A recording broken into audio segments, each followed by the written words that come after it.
Hey guys, welcome back to my YouTube channel Tanvi Saini official. I hope सब लोग अच्छे होंगे और मैं भी अच्छी हूँ। इस वीडियो का थंबनेल और टाइटल देखकर आप लोगों को पता चल गया होगा कि मैं अपनी 4 मंथ बेबी का मॉर्निंग रूटीन आप लोगों के साथ शेयर करूँगी। तो अभी मेरी बेटी जो है वामिका अभी अभी उठी है वो, और उठने के बाद में फिर मैं उसको डायपर फ्री कर देती हूँ। रात रात में ही मैं उसको डायपर लगाती हूँ, दिन में मैं उसे डायपर नहीं लगाती हूँ। और एकदम फ्रेश मूड में वो उठती है और फिर मैं उसको सर्दी के जो कपड़े होते हैं, स्वेटर वगैरह, वो सब पहना देती हूँ और उसकी जो कंबल होती हैं वो सभी हटा देती हूँ, जिससे कि बच्चा अपने हाथ पैर अच्छे से चला सके। और अभी तो वो बहुत एक्टिव हो गई है, कंबल वगैरह भी अपने मुंह पर गिरा लेती है। इस वजह से मैं सभी हटा के उसको अच्छे से फ्री बेड पे लिटा देती हूँ और वो बहुत खेलती है। फिर और खेलने के बाद में फिर वो थक जाती है तो फिर मैं उसको फीड करवा देती हूँ। कभी कभी तो ऐसा होता है कि मैं उसको उठते ही फीड करवाती हूँ और कभी वो फीड नहीं करती है तो फिर लंबे टाइम तक खेलती है, 1-1.5 घंटे तक, और फिर मैं उसको फीड करा के और फिर वो दोबारा से सो जाती है। तो ये इसका रूटीन रहता है। और उसके सोने के बाद में फिर मैं अपना जो घर का डेली रूटीन का काम होता है वो कर लेती हूँ। और अभी मैं बना रही हूँ चाय अपने लिए और साथ में मम्मी के लिए भी बना रही हूँ। एक बार की चाय तो हो गई थी, अब दूसरी चाय बन रही है। ये तो होता ही है घर में, पता नहीं सर्दियों में कितनी चाय बन जाती है। तो अभी तो जाती सर्दी है। और उसके बाद में फिर मैं अपने घर के कुछ काम करने के बाद में फिर करती हूँ मैं उसकी मालिश। और अभी मैं एक कपड़ा बिछा लेती हूँ जिससे कि जो तेल वगैरह है वो चादर पे ना लगे। और अभी वो 4 मंथ की हो गई है तो मतलब उसकी जो मसाज वगैरह है वो मैं हर रोज़ करती हूँ। वैसे तो मैं पहले भी हर रोज़ ही करती थी, लेकिन अभी हल्की ठंड है तो बच्चे को ये नहीं रहता कि ठंड लगेगी, लेकिन ज़्यादा सर्दी थी तो उस वजह से कभी 1-2 बार बीच में छूट भी जाया करती थी। तो अभी मैंने इसके सारे कपड़े जो निकाल दिए हैं और सबसे पहले मैं इसके पैरों की ही मसाज करती हूँ। तो बच्चे की मसाज बहुत ही ज़्यादा ज़रूरी होती है और साथ ही साथ में बच्चे की इससे एक्सरसाइज भी हो जाती है। और हम बच्चे की मसाज करते हैं तो वो फुल एक्टिव होता है बिल्कुल। और अगर मसाज करते हैं तो इससे बच्चे की जो हड्डियां हैं वो भी बहुत मजबूत होती हैं। और बच्चे की मसाज हमें ऐसे पैरों के बिल्कुल सर्कुलेशन मोशन में करनी चाहिए और जो लाइनिंग वगैरह बनी होती हैं इसके पैरों पर उनमें भी अच्छे से तेल लगाना चाहिए। और इसकी मसाज मैं कोकोनट ऑयल से ही करती हूँ। जब ये छोटी थी तब मैं इसकी मसाज देसी घी से करती थी, उसको हल्का गर्म करके। और अभी मैं मतलब कोकोनट ऑयल से ही करती हूँ। मेरी बड़ी बेटी तन्वी है, उसकी मसाज में मैं कोकोनट ऑयल से ही करती थी। और अभी इसके बाद फिर मैं इसकी कर रही हूँ पेट की मसाज। अगर हम बच्चे की मसाज अच्छे से करते हैं तो उसको बहुत ही फ़ायदे होते हैं, बहुत ज़्यादा फ़ायदे होते हैं। इससे उसकी हड्डियाँ मजबूत होती हैं। और अगर पेट की मसाज करते हैं तो पेट में बच्चे के जो गैस वगैरह बनती है दूध पीते टाइम, तो उससे भी उसको आराम मिलता है।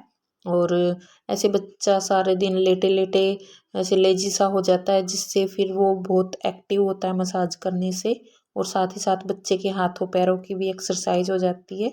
और ये बोलते हैं कि जैसे बच्चे के जो 3 साल होते हैं एज के, वो उसकी नींव होते हैं, तो उसी में ही हमें बच्चे का एकदम अच्छे से ख्याल रखना चाहिए उसकी मसाज वगैरह का। तो फिर अभी मैं उसके पेट की मसाज करने के बाद में उसके गर्दन के नीचे भी ऑयल ज़्यादा लगाती हूँ उधर, क्योंकि बच्चे की स्किन जो होती है वो एकदम ड्राई स्किन होती है और बहुत ही सॉफ्ट होती है। तो वो बहुत जल्दी लग जाती है, जिससे कि लगने से वो रेड हो जाती है उधर से।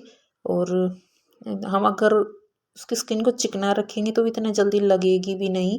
और कान के पीछे भी बच्चे के हर टाइम मतलब उसको चिकना रखना चाहिए, क्योंकि उधर भी मैल सी जम जाती है ऐसी ब्लैक ब्लैक। और अभी एकदम इंजॉय होकर मसाज करवाती है। साथ ही साथ में इसकी फेस की भी अच्छे से सर्कुलेशन मोशन में मसाज कर देती हूँ। और अभी फिर मैं उसको उल्टा लेटा के, जिससे उसको टमी टाइम भी मिले और जो डकार वगैरह है वो आ जाती है बेबी को। तो ये एकदम फुल इंजॉय करती है, कभी भी नहीं रोती है मसाज करते टाइम।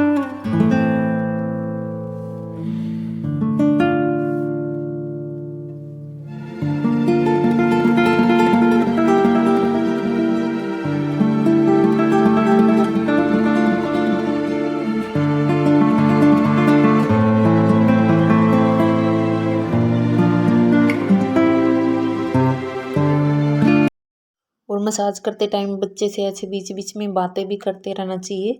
पता नहीं बच्चे का मूड कैसा होता है, वो कब किस टाइम पे रोने लग जाए।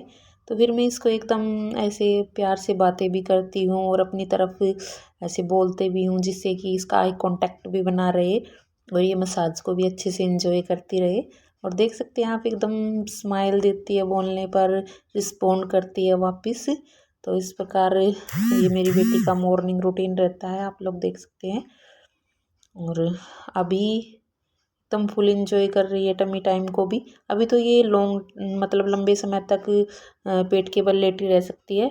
जब छोटी थी तो मैं इसको तभी से ही टमी टाइम देती हूँ, जिससे कि बेबी अपनी गर्दन की मसल्स और इसके हैंड्स की जो मसल है वो सभी मजबूत हो जाएं। और उसके बाद में फिर मैं उसको आधे 1 घंटे के लिए लेटा देती हूँ। मतलब जितना टाइम मिलता है उसको जस्ट उसी टाइम नहीं नहलाती हूँ, कम से कम उसको 20 मिनट आधा घंटा तो देती हूँ, जिससे कि जो तेल है वो बच्चे की बॉडी में अच्छे से रम जाए। और उसके बाद फिर मैं उसको नहला देती हूँ। तो अभी नहलाने से पहले ही मैं उसके जो कपड़े वगैरह हैं वो सारे निकाल देती हूँ, और पानी वगैरह जो है वो अच्छे से मतलब अपने हाथ पर डाल के देख लेती हूँ कि बच्चे की बॉडी के लिए वो ठीक है या नहीं है। तो अभी वामिका जो है वो नहा कर आ गई है और एकदम फ्रेश मूड में है।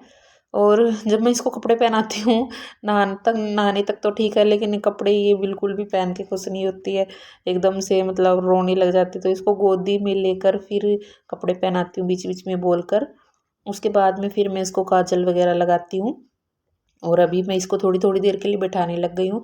मतलब ज़्यादा देर तक तो नहीं बिठाती हूँ, लेकिन थोड़ी थोड़ी देर ये है कि बिठा देती हूँ, जिससे वो होता है कि ये एकदम खुश हो जाती है। और उसके बाद में फिर जो ऐसे टॉय होते हैं जिनसे कि बच्चे को चोट ना लगे, वो इसको मैं हाथों में पकड़ाने की कोशिश करती हूँ और इसको दिखाती भी हूँ। जैसे कोई बचने वाले झुनझुने वगैरह होते हैं ये सब, उनसे ये अच्छे से खेलती भी है और देखती भी है। इससे बच्चे का आई कांटेक्ट भी बढ़ता है। और अब तो ये मतलब पकड़ने भी लग गई है, कभी कभी अपने आप पकड़ के फिर बजाती है उनको। तो फिर यही रहता है बच्चे का रूटीन। और कभी ये होता है कि ये नहाते ही फीड करके सो जाती है, और कभी नहीं सोती है तो फिर इसको मैं ऐसे ही खिलाती हूँ। और अभी ये देखो, जिस तरफ मैं इसको लेके जा रही हूँ खिलौने के, उसी तरफ देखती भी है और उसको पकड़ने की भी कोशिश कर रही है। तो ऐसे हम बच्चे को अच्छे से एक्टिव रख सकते हैं, और उसकी जो पकड़ने की क्षमता है वो भी उससे बढ़ती है। और देखो अभी ये अपने आप से पकड़ने लग गई है। तो ये मेरे बच्चे का रूटीन रहता है मॉर्निंग का। और अभी थोड़ी देर के लिए फिर मम्मा से बातें करेगी और खेलेगी साथ साथ में। जैसे ही मैं इसके पैरों वगैरह को पकड़ती हूँ और हाथों को पकड़ती हूँ, तो एकदम से खिलखिला के हंसती है, और साथ में फेस की तरफ भी एकदम से देखती भी है और हंसती है ज़ोर ज़ोर से। और अभी थोड़ी देर मतलब खेलने के बाद में बच्चे थोड़ी थकान हो जाती है तो फिर अच्छे से नींद भी ले लेते हैं। तो अभी फिर ये सो गई है। तो ये मेरी बच्ची का मॉर्निंग रूटीन रहता है। तो आप लोगों को कैसी लगी ये वीडियो, लाइक कमेंट करें और शेयर करें वीडियो को। मिलते हैं नेक्स्ट वीडियो में, तब तक के लिए बाय बाय।